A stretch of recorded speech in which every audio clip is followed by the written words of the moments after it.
Omset turun drastis, uang jualan rupanya dikorupsi karyawan sendiri, modus ganti kris usaha ke rekening pribadi.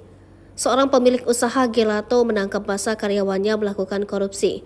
Diceritakan awalnya usaha bernama Legato Gelato yang dikelola mengalami penurunan omset yang signifikan di salah satu cabang. Kemarin itu meeting pleno terlama kita tuh pusing banget sampai putar otak mikirin strategi marketing A sampai Z, tulis akun IG Legato Gelato dalam story-nya. Saat itu belum diketahui bahwa ada dugaan penipuan yang terjadi di cabang tersebut.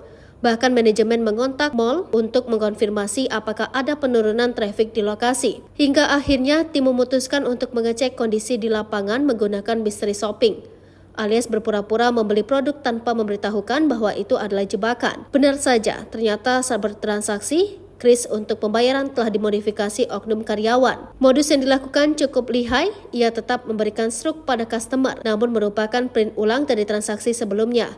Sementara saat customer akan membayar menggunakan kris, dialihkan memakai kris pribadi dari handphonenya. Dalam rekaman video yang dibagikan akun Twitter, TXT dari kuliner, terduga pelaku mengaku mengambil uang sejumlah 45 juta rupiah selama ini. Cara ini tidak ketahuan karena sama dengan metode pertama dengan kris, yakni transaksi customer tidak diinput, melainkan langsung di print nota transaksi sebelumnya.